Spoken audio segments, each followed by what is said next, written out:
Amin. Silakan duduk Bapak Ibu yang terkasih, Shalom. Bagaimana kabarnya? Iya, hari ini tema adalah sikap, hormat, dan saling mengasihi di dalam keluarga. Jadikan keluarga-keluarga yang berkemenangan di dalam Tuhan. Kenapa saudara? Karena semua diawali dari keluarga. Keluarga adalah tempat pertama kita belajar untuk mengaplikasikan firman Tuhan. Di dalam keluarga lah kita belajar untuk mengasihi, di dalam keluarga kita belajar untuk menghormati. Di dalam keluarga kita belajar untuk saling melakukan firman. Kenapa saya berkata dari keluarga itu awal kita belajar melakukan firman dan mengaplikasikan firman Tuhan? Karena percuma kita di luar hebat, percuma saudara punya nama, percuma saudara menjadi pemimpin yang terkenal atau saudara memiliki kesuksesan di luar. Tapi kalau di dalam rumah tangga keluarga kita sendiri kita tidak mampu menjadi pelaku firman, maka semua itu adalah kebohongan dan kemunafikan. Katakan amin. Makanya banyak orang kadang konseling sama saya, suami saya itu Bu, kalau di luar itu kayak malaikat. Pokoknya kalau ada dia teman-temannya ketawa, dia suka traktir teman-temannya di luar, tapi kalau di rumah Bu, kayak setan. Di sini tidak ada. Amin. Ya, tidak ada yang ngaku. Ya, enggak ada di sini. Di sana banyak saudara. Ada orang-orang yang berkata begitu, tetapi hari ini kita mau belajar. Firman Tuhan terambil dari 1 Petrus pasal yang kedua, ayat yang ke-17. Kita baca dulu ayat ini. 1 Petrus pasal yang kedua, ayat yang ke-17. Firman Tuhan berkata demikian, hormatilah semua orang, kasihilah saudara-saudaramu, takutlah akan Allah, hormatilah raja. Ya, kita ulangi, hormatilah semua orang, kasihilah saudara-saudaramu, takutlah akan Allah dan hormatilah raja. Ayat ini berkata, mari kita belajar menghormati semua orang. Bukan hanya menghormati pejabat. Bukan hanya menghormati orang yang punya nama, tapi kita belajar menghormati semua orang. Karena semua manusia itu diciptakan Tuhan. Amin saudara. Ya, kita belajar dimanapun kita belajar. Saya ini banyak melihat orang Kristen itu yang banyak itu suka tidak hormat ya. Kemarin tuh saya itu naik pesawat lah ceritanya ya. Jadi saya, suami sama 2 anak saya. Banyak yang tanya, anaknya 1 kemana Bu? Susah banget ya saya harus jawab satu-satu. Foto gak lengkap saja 1 ditanyain. Yang 1 lagi ujian jadi gak bisa ikut. Ya, waktu duduk kami ini berusaha untuk mengikuti aturan. Ini salah satu contoh kita belajar menghormati ya orang lain. Saya dengan suami berdampingan duduk, anak saya 2 terpisah. Ya, tapi memang dapatnya nomor begitu, ya sudah jangan dirubah-rubah. Anak saya di belakang, yang 1 juga di belakang. Lalu di samping saya ini ada 3 orang lah, ibu sama anaknya 2. Ada mas-mas datang, tempat duduknya di samping ibu itu anaknya 2. Ribut kan, Bu itu tempat duduk saya di situ. Saya bilang Mas, daripada ribut, tempat duduk di samping suami saya ini kosong. Toh sama aja di pojok kan. Masnya duduk sini aja sama-sama ujung. Itu kan ibu sama anak, biarin aja. Dia sempat marah-marah karena dia pikir itu anak saya saudara. Yang 2 anak itu anak saya. Duduklah dia, tenang. Tiba-tiba anak saya yang duduk di belakang berdiri. Disuruh pindah sama satu keluarga, anak saya suruh pindah ke depan. Dek, kamu pindah ya, soalnya tante nih satu keluarga. Anak saya ini nurut banget. Dia berdiri, dia pindahlah ke depan. Saya lihat, tuh anak saya kok pindah yang kecil. Terus duduknya di antara om-om.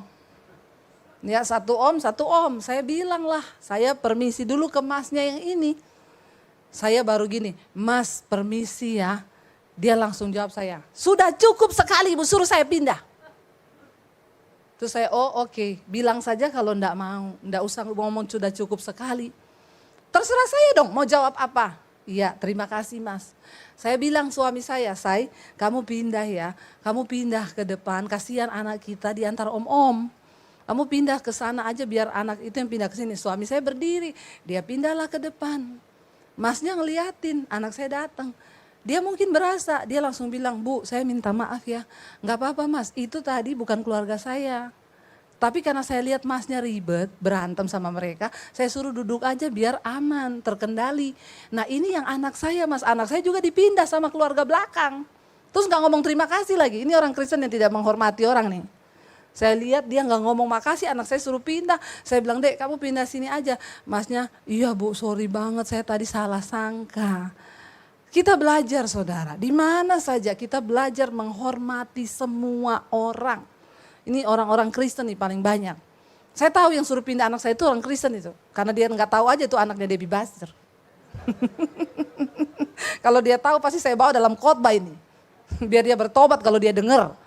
Bukan apa-apa, kita ikuti yang sudah ada. Hormati semua yang ada. Ya jadi saya bilang masnya itu bukan anak saya. Iya Bu maaf banget ya Bu maaf. Tadi saya pikir itu anak ibu. Iya anak saya juga dipindah orang Mas. Tapi dia udah gak enak, udah gak apa-apa. Saudara ayat ini berkata mari kita belajar hormati semua orang.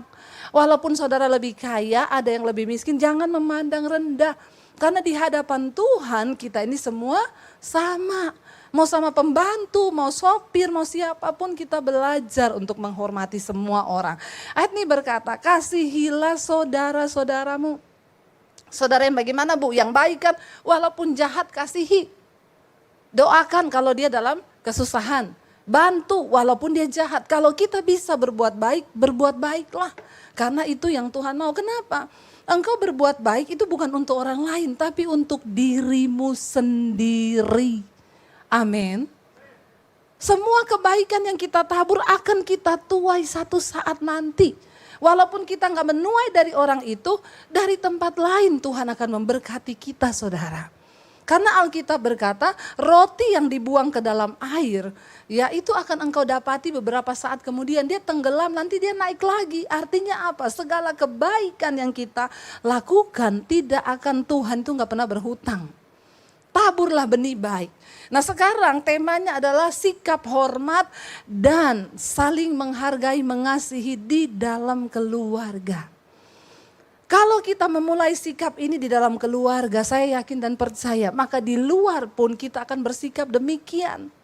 Tetapi kalau kita hanya di luar membangun pencitraan maka kita akan menjadi orang yang munafik. Di luar sama di rumah kita berbeda.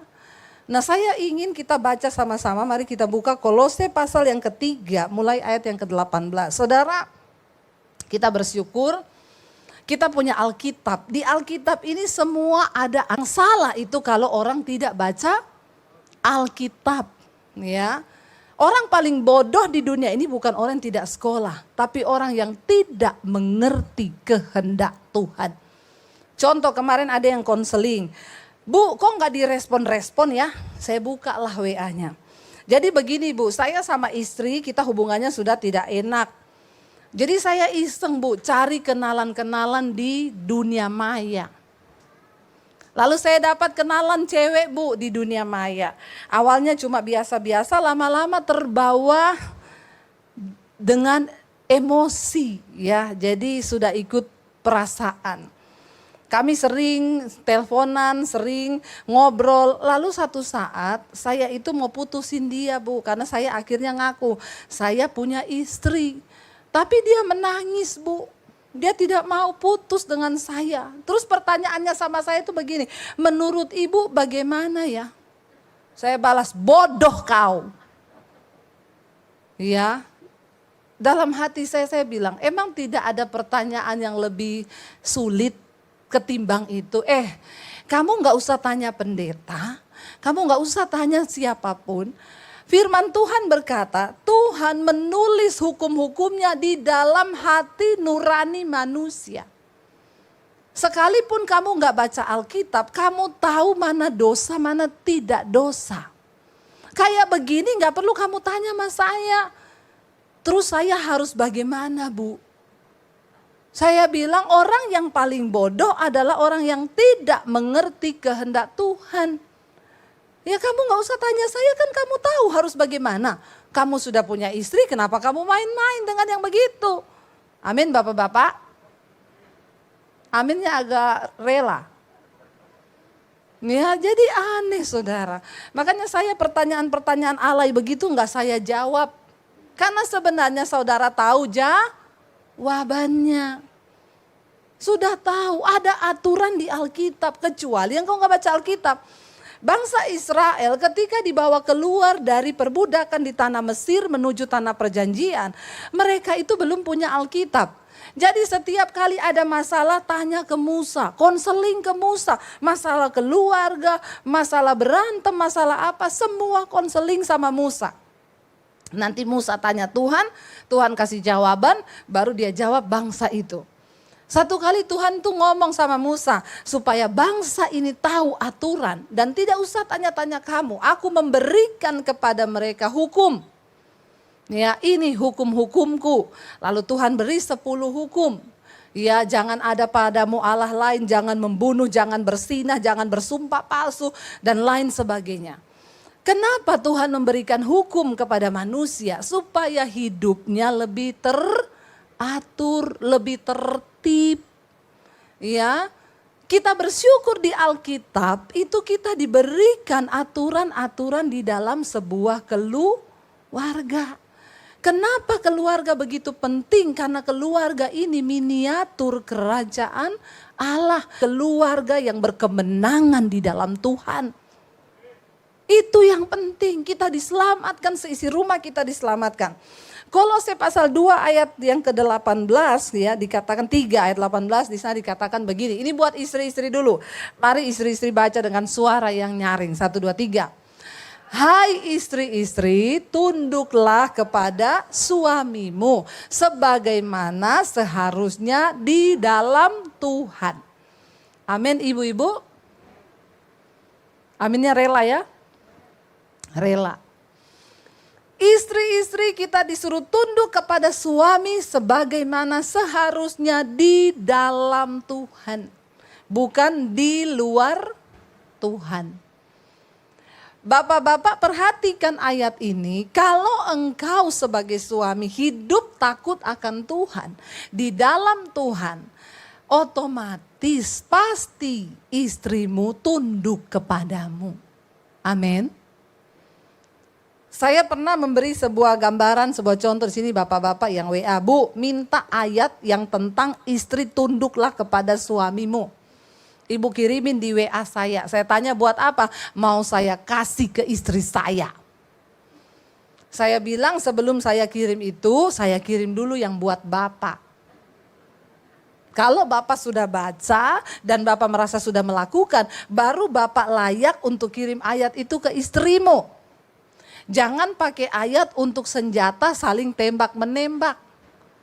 Ini saya tadi ngomong gitu, mesti ada bapak-bapak yang cubit istrinya. Tuh denger tuh, tunduk pada suami. Jangan gitu dulu ya, karena abis ini ada yang untuk suami. Lalu dia tanya, apa bu ayatnya? Nih ayat yang ke-19 dikatakan, baca sama-sama terutama suami-suami. 1, 2, 3, hai. Kasihilah istrimu dan janganlah berlaku kasar terhadap dia. Amin bapak-bapak. Satu tok yang kenceng. Ya, siapa itu yang kencang? Nanti dapat sepeda di belakang. Ya. Amin. Saya bilang, Pak, apakah Bapak sudah memenuhi ayat ini? Kasihilah istrimu dan janganlah berlaku kasar terhadap dia. Oh ada ya bu? Ada Pak. Ada buat suami. Kita disuruh mengasihi istri, artinya apa? Firman Tuhan bilang kasih itu sabar, kasih itu murah hati, kasih itu tidak sombong, kasih itu tidak mencari kepentingan diri sendiri, kasih itu rela berkorban. Sudahkah Bapak melakukan itu terhadap istrimu? Dan jangan berlaku kasar. Berlaku kasar artinya apa? Istri gak mau dipaksa. Ya, ada istri yang tanya sama saya, Bu, kan ayat itu bilang tunduklah kepada suami ya. Maaf ya Bu, suami saya pernah mau menjual saya ke temennya. Karena kita tidak punya uang. Saya dipaksa, saya nggak mau Bu. Dia bilang, hai istri, Alkitab bilang tunduk sama suami. Saya bilang sama suamimu, saya disuruh tunduk sama suami bukan sama setan. Lu setan kalau lu jual saya ke orang lain. Setan gak saudara? Itu tidak perbuatan di dalam Tuhan. Kalau di luar Tuhan saudara bisa tidak tunduk. Tadi Alkitab itu berkata, istri tunduk kepada suamimu di dalam Tuhan. Kalau suami melakukan suruh dosa seperti itu, ya jangan mau. Karena itu bukan suami. Itu setan yang menjelma pura-pura jadi suamimu. Mana ada suami itu mengasihi istri, dia mau jual walaupun ke temennya hanya demi untuk uang. Enggak ada suami, tapi memang di Jakarta ini banyak hal bisa terjadi saudara, ngeri. Dan itu bahkan di dalam kalangan keluarga Kristen. Ayat ini berkata, suami kasih istrimu, jangan berlaku kasar terhadap dia. Kenapa ada istri yang tidak tunduk kepada suami? Karena pasti di situ ada suami yang tidak mengasihi istri. Engkau tidak bisa menuntut istrimu tunduk kalau engkau tidak mengasihi istrimu. Demikian juga ibu-ibu, engkau tidak bisa menuntut suamimu mengasihi engkau kalau engkau tidak. Jadi ini hukum sebab akibat. Makanya perlu sekali kita bernikah dengan orang yang seiman. Kalau engkau menikah dengan yang tidak seiman, itu bayar harganya terlalu mahal. Kenapa saya bilang begini? Kalau seiman saja belum tentu seimbang loh. Sudah seiman nih, tapi belum tentu seimbang. Istri mau melakukan firman, suami gak mau. Padahal sama-sama Kristen. Makanya harus benar-benar cari yang seimbang. Yang muda-muda di sini, kalau engkau punya pacar, tidak suka dengan firman, gak suka dengan hal-hal yang berbau rohani, putus saja dari sekarang. Apalagi engkau suka melakukan kebenaran, tapi pacarmu gak mau putus, mending saudara bayar harga dari sekarang. Daripada nanti. Ya kalau saya bilang lebih baik nggak nikah sampai ya lama daripada nikah tapi salah. Ya jadi neraka saudara. Pernikahan yang tidak seimbang, tidak mau menjadi pelaku firman itu sulit. Banyak orang akhirnya menyerah dan memilih untuk bercerai. Kenapa? Tidak seimbang, nggak seiman. Ketika kita ini mau komitmen untuk tunduk pada firman, itu yang benar. Alkitab berkata begini saudara. Saya selalu berkata begini, orang tua, waktu kita ini membangun rumah tangga berdua, kita berdua punya prinsip, kita membangun rumah tangga dengan prinsip firman Tuhan. Kenapa? Karena pernikahan itu seperti sebuah kapal. Nakodanya siapa? Suami dan istri yang harus bekerja sama.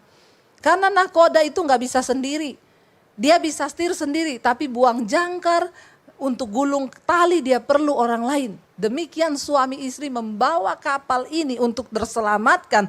Itu tanggung jawab suami istri. Jangan pernah melibatkan mertua atau orang tua di dalam rumah tanggamu. Saya banyak menemukan orang bercerai. Kenapa? Karena orang tuanya ikut terlibat. Bertobat saudara, sebagai orang tua kita hanya bisa mendoakan anak-anak kita, menantu kita untuk kamu pilih jalan yang terbaik. Kalau sudah itu jalanmu yang terbaik silakan kamu jalani. Mama berdoa rumah tanggamu diberkati Tuhan. Kemarin ada yang konseling, Bu suami saya selingkuh. Dan parahnya mertua saya menyetujui perselingkuhannya. Karena mamanya menyuruh saya bercerai.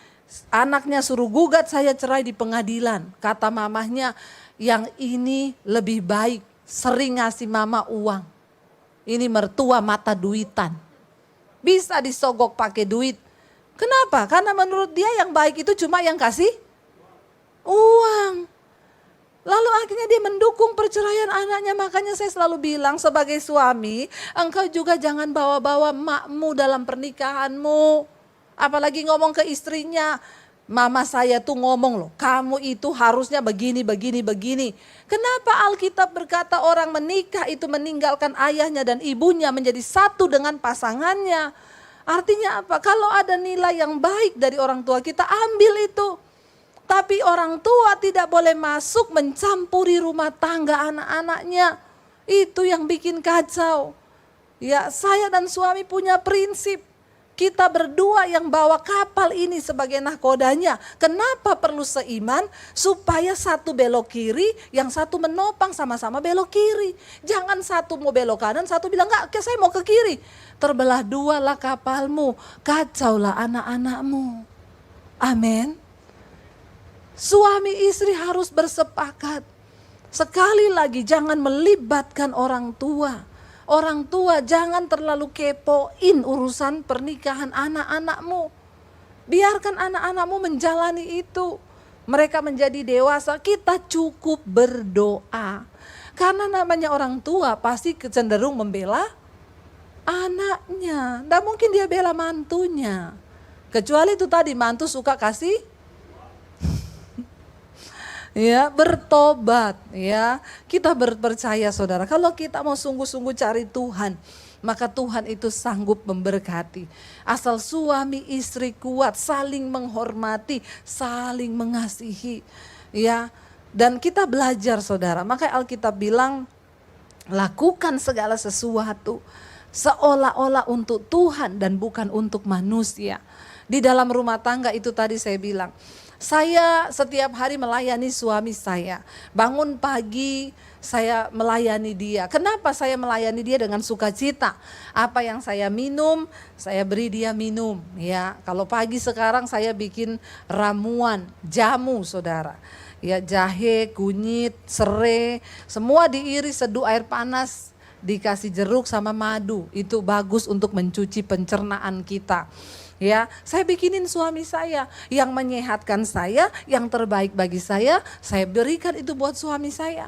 Apa yang saya makan, dia juga makan. Kenapa begitu? Karena ada suami yang mengasihi istri, yang tidak berlaku kasar kepada istrinya. Tapi kenapa ada orang bikin jus ditaruh sianida? Karena istrinya ini bikin dengan hati yang terluka. Hati-hati saudara, kebencian itu adalah benih dari pembunuhan. Makanya Yesus berkata, barang siapa membenci saudaranya, dia adalah pembunuh manusia. Mengerikan kan? Di dalam rumah tangga kalau suami istri mau melakukan firman, saya yakin rumah tangga kita menjadi rumah tangga yang diberkati Tuhan. Lalu untuk anak-anak, baca ayat yang berikutnya. Di sana firman Tuhan berkata, ya, hai anak-anak, di sana dikatakan apa? Taatilah. Ya, hai anak-anak, khusus anak-anak muda, baca yang kenceng. 1, 2, 3. Taatilah orang tuamu dalam segala hal, karena itulah yang indah di dalam Tuhan. Bagi anak-anak yang masih dalam pengawasan orang tua, disuruh taat kepada orang tua. Selama engkau masih dalam pengawasan orang tua, taat kepada orang tuamu. Firman Tuhan berkata dalam segala hal. Karena itu orang tua harus hidup takut akan Tuhan. Supaya apa? Kita gak usah terlalu banyak berteori mengajari anak-anak kita. Berikanlah contoh dan keteladanan iman. Kalau orang tua hidup takut Tuhan, anak-anak pasti takut Tuhan. Kalau orang tua memberi teladan, mereka melakukan firman dalam kekudusan, di dalam kesucian, di dalam iman, maka keteladanan hidup kita berbicara lebih keras daripada perkataan kita. Ya, anak-anak akan mentaati kalau ada roh takut akan Tuhan di dalam keluarga. Kenapa banyak anak-anak memberontak? Kenapa banyak anak-anak masih SMP udah pacaran? Mereka mencari saudara pelampiasan di luar. Ya, kalau saya bilang sekarang banyak anak remaja aja sudah jadi simpenan om-om, sugar daddy. Kalau masih muda dan kaya, kalau sudah tua diabetes, daddy sugar. Bapak-bapak diabetes. Ya, jangan jadi bapak-bapak diabetes. Kenapa banyak anak-anak remaja jatuh ke pelukan om-om? Karena dia tidak mendapat perhatian dan kasih sayang di dalam keluarga. Penting bagi kita suami istri hidup dalam rukun bersama supaya anak-anak kita mendapatkan kasih itu di tengah rumah tangga. Mereka tidak jatuh dalam pelukan. Coba kita lihat ayat yang berikutnya, ini sangat berbahaya. Buat bapak-bapak lagi, baca, memang bapak-bapak banyak ayatnya ini. Ya, karena banyak bapak-bapak tidak bertobat. Ini bapak-bapak yang di sana, bapak-bapak di sini semua. Baca sama-sama bapak-bapak dengan suara nyaring. 1, 2, 3.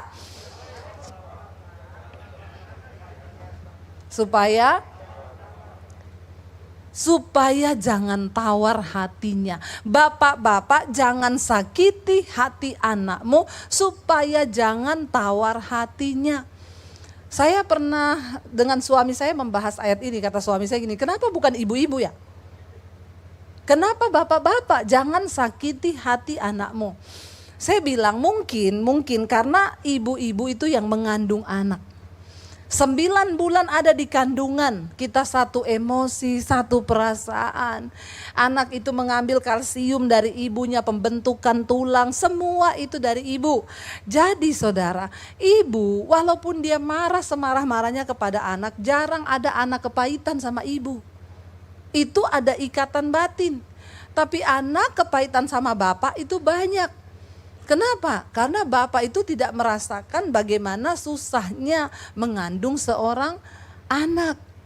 Ya, jadi saudara, ketika bapak-bapak menyakiti hati anak, contoh apa? Waktu engkau misalnya melakukan perselingkuhan bapak-bapak, lalu anakmu melihat ibunya meneteskan air mata dan terluka, itu akan sangat melukai hati anakmu. Dan dia akan menjadi tawar terhadap engkau. 1000 nasihatmu tidak akan mungkin didengar dan masuk di dalam pikirannya. Kenapa? Karena ayah, bapak adalah wakil Tuhan di dalam keluarga. Engkau yang harus membawa figur Tuhan di dalam keluarga sebagai contoh. Kalau gambar diri Allah di dalam dirimu rusak, itu yang menjadi penyebab anak-anak muda enggak Tuhan-Tuhanan, peduli amat sama Tuhan. Aku udah lihat bapakku itu kayak begitu. Sehingga banyak anak-anak muda yang akhirnya melakukan penyimpangan seksual, masih umur belasan tahun mereka sudah jatuh dalam dosa ya free sex. Itu terjadi hari-hari ini. Bahkan anak SMA yang sudah melakukan aborsi berkali-kali. Kenapa itu bisa terjadi, saudara? Karena mereka tawar melihat bapak-bapaknya. Karena itu bapak-bapak, penting engkau menyadari bahwa firman Tuhan berkata, suami itu adalah gambaran Kristus bagi keluarganya. Engkau harus menjadi imam yang benar, supaya anak-anakmu tidak tawar hati. Lalu ada yang tanya, Bu, kalau gitu kita kalau mukul anak boleh nggak? Boleh, waktu usianya masih kecil. Harus pakai rotan. Ya, saya sediakan rotan kecil di rumah. Anak-anak kalau nakal, saya udah ngomong mandi terakhir jam 5 sore ya. Mandi jam 6, rotan melayang. Kenapa saudara? Alkitab bilang, kalau engkau menjauhi anakmu dari rotan, engkau akan membiarkan dia mati dan dia akan menyusahkan engkau di hari tuamu.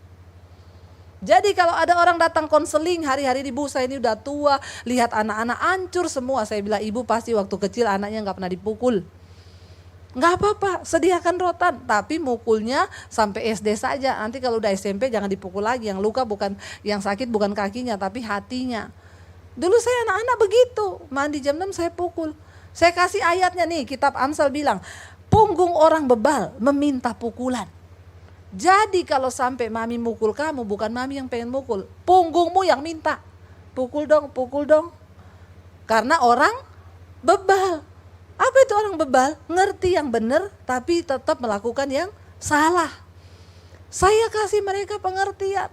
Saya pukulin di kaki saudara, biar kapok. Tapi gak apa-apa, mereka besar, mereka tahu. Supaya Alkitab bilang, ya jangan jauhkan anakmu dari rotan. Karena kalau engkau menjauhkan mereka dari didikan, mereka akan menjadi anak-anak gampang, anak-anak liar. Di manakah anak yang tidak dibentuk dan dididik, dihajar oleh orang tuanya? Demikian juga Bapamu yang di sorga. Dia Bapa yang mendidik kita. Sakit gak waktu dididik? Sakit. Sampai kadang minta-minta ampun kan. Aduh Tuhan, sakit banget. Apa yang saya alami ini Tuhan? Itu bagian dari didikan Tuhan. Tetapi kalau kita mau taat, mau nurut, hasilnya pasti mendatangkan sukacita dan damai sejahtera. Mari kita hidup saling menghormati, saling mengasihi. Jangan ada kepentingan-kepentingan diri dalam rumah tangga supaya tidak hancur keluarga kita, saudara. Saya berdoa kalau hari ini mungkin saudara tertegur sebagai suami, sebagai istri, sebagai anak. Engkau belajar taat kepada orang tuamu. Mari kita semua mau introspeksi diri. Kita mau bilang kepada Tuhan, Tuhan kami mau. Saudara, bukankah kita semua rindu ketika Tuhan datang satu saat nanti, kita dan seisi rumah kita diselamatkan Tuhan. Berat menjadikan keluarga-keluarga yang berkemenangan di dalam Kristus. Kenapa? Karena sebuah bangsa yang kuat itu terjadi dari keluarga-keluarga yang kuat. Semakin banyak keluarga hancur, semakin hancurlah bangsa itu. Perhatikan di sekelilingmu. Ada begitu banyak keluarga yang hancur. Mari kita mau menjadi salah satu keluarga yang bisa menjadi teladan bagi banyak orang. Amin saudara. Lewat hidup kita dimulai suami istri, ya jangan banyak-banyak berantem. Lebih baik hidup damai. Kenapa saudara? Karena di mana orang hidup rukun bersama, kesitulah berkat Tuhan itu diperintahkan. Tapi kalau engkau tidak hidup rukun bersama, maka apa yang ada padamu juga akan habis. Kita berdoa. Saya undang para imam musik. Kita mau bilang kepada Tuhan, ajari kami Tuhan untuk saling mengasihi. Kita mau bilang Tuhan, ajar kami ini untuk saling mengampuni. Untuk saling belajar dari kasih-Mu Tuhan. Kita mau bangkit berdiri bersama. Saudara, biar kita datang kepada Tuhan hari ini, merendahkan diri, merendahkan hati. Banyak hal yang perlu kita belajar dari firman Tuhan. Kalau selama ini engkau tidak mengerti, hari ini firman Tuhan sudah berbicara bagi kita. Siapa yang dapat menyelamatkan keluargamu? Bukan pendetamu, bukan siapapun, tetapi engkau dengan Tuhan. Datang pada Tuhan, katakan pada Tuhan, ajarilah kami Tuhan untuk saling mengasihi dan saling mengampuni.